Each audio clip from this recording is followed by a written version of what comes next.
Pergi, selamat mendengarkan. Nyonya Su masih berkonsultasi dengan dokter yang menangani si Jin. Dokter ahli yang bisa melakukan operasi jantung pada si Jin akan datang pekan depan. Dokter ahli ini banyak menghabiskan waktu di luar negeri. Jadi ini adalah kesempatan langka. Jika Nyonya Su bisa langsung membayar biaya pengobatan ini, maka kemungkinan besar nyawa si Jin bisa diselamatkan. Marsha mendengarkan dengan seksama. Berapa biayanya? Tulis Marsha. 500 juta untuk total perkiraan biaya operasi dan pemulihan, ucap dokter tersebut. Si Jin mengidap penyakit jantung langka, yang jika kecepatan detak jantungnya meningkat, maka itu bisa menyebabkan serangan jantung bagi si Jin. Jika detak jantung lebih dari 80 detik dalam per menit, maka itu si Jin akan mengalami serangan jantung. Bahkan mengejar seekor kupu-kupu saja sudah termasuk dalam kondisi mengancam nyawa si Jin. Dalam operasi ini, akan dilakukan peletakan alat kejut jantung yang bisa mengukur dan menormalkan detak jantung si Jin. Kami akan membayarnya, tulis Marsha. Nyonya Su memegang tangan Marsha dan menggelengkan kepalanya.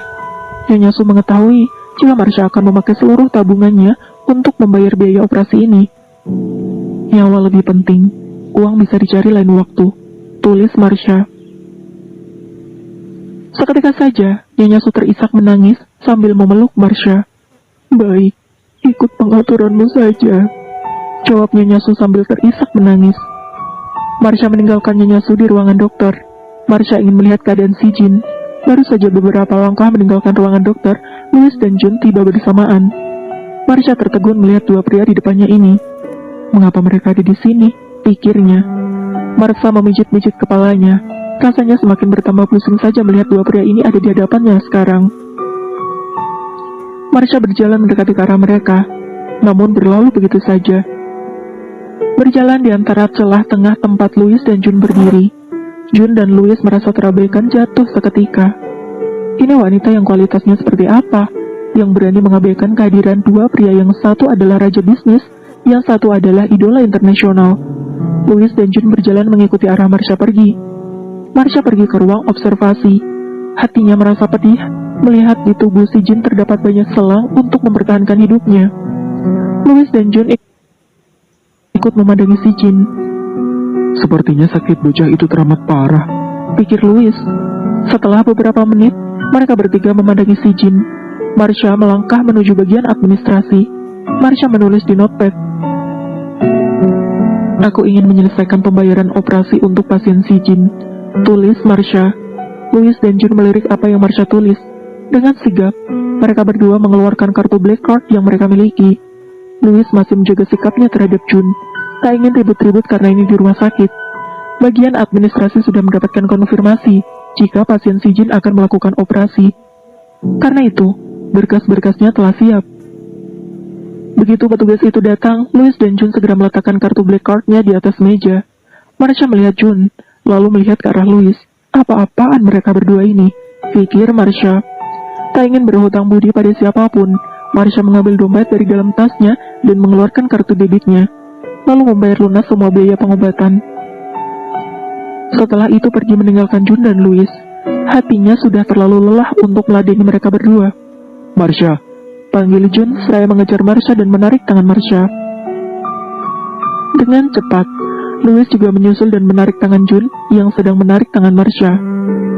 apakah Tuan Jun mempunyai hobi mengejar istri orang? Ucap Louis menyindir. Perkataan Louis pun mematik amarah Jun. Keributan pun tak bisa dihindari. Istri?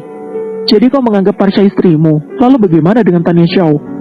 Ucap Jun membalas sindiran Louis. Melihat mereka berdua seperti ini, benar-benar telah membuat kepala dan hati Marsha serasa ingin meledak. Kalian pergi, tulis Marsha. Mengingat si Jin di sini sedang melakukan perawatan antara hidup dan mati, melihat dua orang ini malah ribut-ribut hal yang tidak penting, benar-benar membuat darah tinggi Marsha. Pergi, tulis Marsha dengan huruf kapital dan tanda seru banyak, menandakan jika dia baru saja jengkel dengan dua pria tersebut. Tidak terima dengan sikap Marsha, Louis segera mengeluarkan sikap superioritasnya. Apa kau ingin aku melakukannya di sini? Bisik Louis. Lagi-lagi Louis mengancamnya. Dan kau tahu, Liu Corps Group yang seperti apa? Jika aku ingin menginjak Jun sampai mati, maka itu akan sangat mudah. Bisik Louis lagi. Marsha mengepalkan tangannya kuat-kuat, berpikir mengapa pria yang dia panggil suami ini selalu menyulitkannya. Marsha menghela napas panjang, lalu mulai menulis. Jun, kau kembalilah pulang. Aku baik-baik saja. Ada suami yang akan menemani menjaga. Tulis Marsha. Jun memahami jika Marsha baru saja diancam tadi. Tak ingin membuat beban di hati Marsha bertambah banyak, Jun pun memilih patuh kepada permintaan Marsha. Baik, lain waktu aku akan datang lagi menjenguk si Jin. Jawab Jun seraya berlalu pergi dengan hati yang masih tidak rela. Ayo pulang, ucap Louis sambil menarik tangan Marsha. Dengan cepat, Marsha menarik melepaskan tangannya dari genggaman Louis. Si Jin masih belum sadar. Tulis Marsha. Aku akan mengirim orang untuk mengawasinya, ucap Louis. Louis tetap bersikeras menarik kasar tangan Marsha. Sudah aku bilang, jaga sikapmu. Tapi kau masih saja mengabaikanku, ucap Louis masih saja bersungut. Masuk, perintah Louis kepada Marsha untuk masuk ke mobilnya. Pada awalnya, Louis penasaran ingin mengetahui apa yang Marsha lakukan di rumah sakit. Tapi tak disangka, dia malah melihat Jun juga datang menemui Marsha. Dan itu mematik rasa marahnya lagi. Jika kau boleh menemui wanita lain, lalu kenapa aku tidak boleh?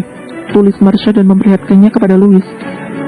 Ingat, aku menikahimu karena paksaan, sedangkan kau harus menjaga nama baik keluarga Liu, jawab Louis. Jika kau pikir hanya berteman dengan Jun bisa merusak nama baik Liu, lalu apa yang sudah kau lakukan? Menyimpan wanita lain meski sudah menikah. Tulis Marsha lagi dengan berani. Seketika saja, emosi Louis sudah keluar berasap dari puncak kepalanya.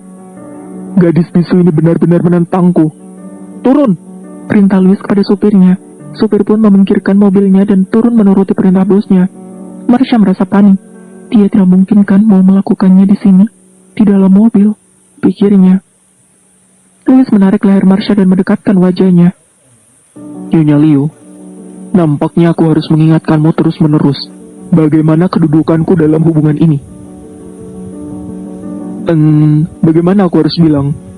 Aku adalah tuanmu, dan kau harus selalu patuh kepadaku, ucap Louis.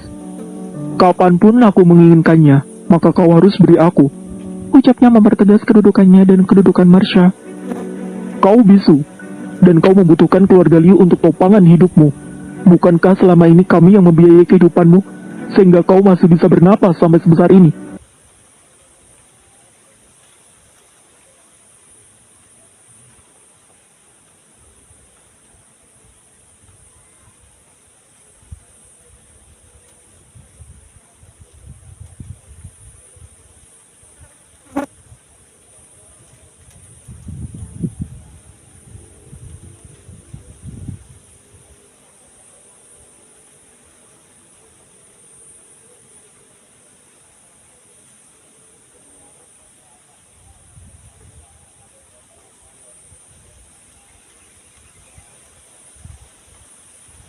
Setelah merapikan pakaian mereka, Louis pun memanggil sopir mereka masuk ke dalam mobil dan kembali ke rumah.